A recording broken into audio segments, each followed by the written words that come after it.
بعض دفعہ ایسا بھی ہو جاتا ہے، انسان کسی چیز کی شدید خواہش رکھے ہوتا ہے، سالوں سے اسے مانگ رہا ہوتا ہے، سجدوں میں، قبولیت کے اوقات میں، تہجدوں میں، آنسوؤں میں، غرض ہر موقع پر وہ اپنے رب سے مانگتا ہے۔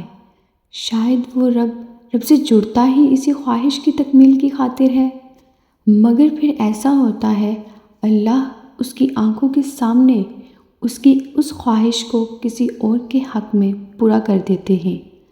تب یہ انسان ٹوٹ کر گرتا ہے، اس رب کے آگے کرچی وجود لیے شکوے کرتا ہے رب سے کہ کیوں کیا تو نے ایسا؟ ناراض ہوتا ہے اپنے خالق سے کہ میں نے تو اتنا مانگا تھا تجھ سے، تو نے کسی اور کو دے دیا۔ مگر پھر کہیں اندر سے، بہت اندر سے اس کی سسکتی روح سے اسے آواز آتی ہے، جس کے پیچھے تو بھاگ رہا تھا وہ تو تھا ہی سیراب۔ کیا تو اتنا خود غرض تھا کہ اپنے پیدا کرنے والے کے پاس صرف اسی خواہش کی تکمیل کی تمنا لیے جاتا تھا؟ تیرے سجدے جس کے لیے ہونے چاہیے تھے اس میں بھی اپنی خواہشوں کے بت بنائے پوج رہا تھا۔ پھر تو ایسا ہی ہونا تھا، مگر اچھا ہوا تجھے سمجھ آئی کہ حقیقت کیا ہے، کس سے جڑنا ہے، کس کی خواہش رکھنی ہے، سجدے کس کے لیے خاص کرنے ہیں، آنسو کس کے لیے بہانے ہیں۔ اگر وہ رب تیری اس خواہش کو پورا کر دیتا تو وہ سجدوں میں تڑپ کا مانگنا، وہ سجدے بھی چھوٹ جاتے، تو اللہ کو بھول جاتا۔ تیرا رب ایسا نہیں چاہتا کہ تو اسے بھولے، اسی لیے اس نے تیرا دل توڑا تاکہ تو مزید اس رب سے جڑ جائے اور وہ اس دل کو اپنی محبت کی تڑپ سے بھر دے۔ ہاں، بعض اوقات ایسا بھی ہوتا ہے، کچھ خواہشات کا پورا نہ ہونا ہی ہمارے حق میں بہتر ہوتا ہے۔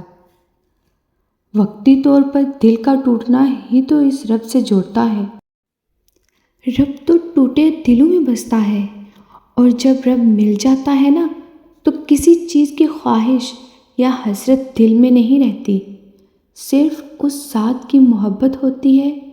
جب ہم اس ذات سے زیادہ اپنے دل میں کسی کو جگہ دیتے ہیں تو ہم ٹوٹ جایا کرتے ہیں، کیونکہ جو اس چیز کے لائق ہی نہیں ہم اس کو اتنی جگہ کیوں دیتے ہیں، اور جو اس چیز کے لائق ہے اس کو بہت پیچھے چھوڑ دیتے ہیں۔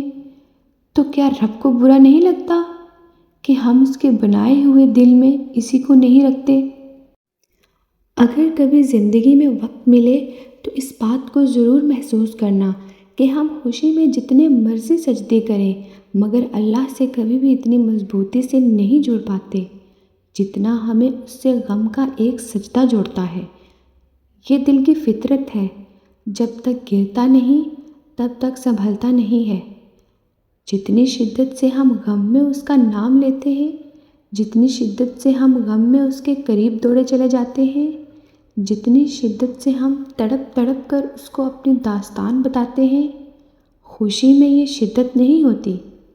اسی لیے کبھی کبھار وہ چاہتا ہے کہ میرا یہ بندہ مجھ سے بات کرے، مجھے پکارے، پھر وہ اس سے اس کی من پسند چیز دور کر دیتا ہے تاکہ رابطہ بحال رہے۔ اور یاد رکھنا، عبادات سے خدا محسوس ہوتا ہے مگر غم خدا تک لے جاتا ہے۔ یہ یاد رکھو گے تو غم کبھی بھی تمہیں تھکنے نہیں دے گا۔